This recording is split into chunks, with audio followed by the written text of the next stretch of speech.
Tinanong ko siya, bakit wala ka sa ABS-CBN Poll? Umattend ako ng graduation ng aking anak na si Sofia. Wow! At alam mo kung sino kasama ni Baron? Sino? Sa press con. Sino? Ang kanyang anak kay Nadia Montenegro, si Sofia. Ah, yung graduate. Tapos nakausap ko pa sila. Walang nakaawat sa akin. Ha? Talaga? Kasi na-corner ko si Baron kasama yung anak. Eto. Ayan o, mag-ama. Ganda ni Sofia o.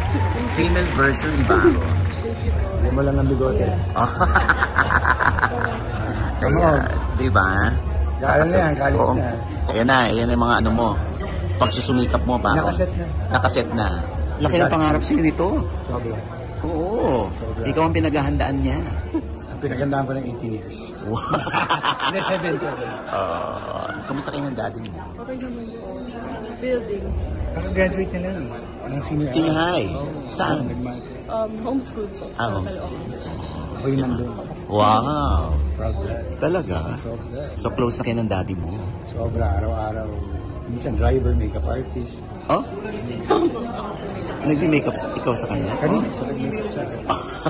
Habang ano, kasi pag nag-school na to, hindi ko na masyadong makikita. So, nag-minus my time together. Pinagluluto niya ako, pinagluluto ko siya, sabay kami kumain. Gym. Ano ko na siya, fitness goals. How's you and your mom? Good. Okay na rin.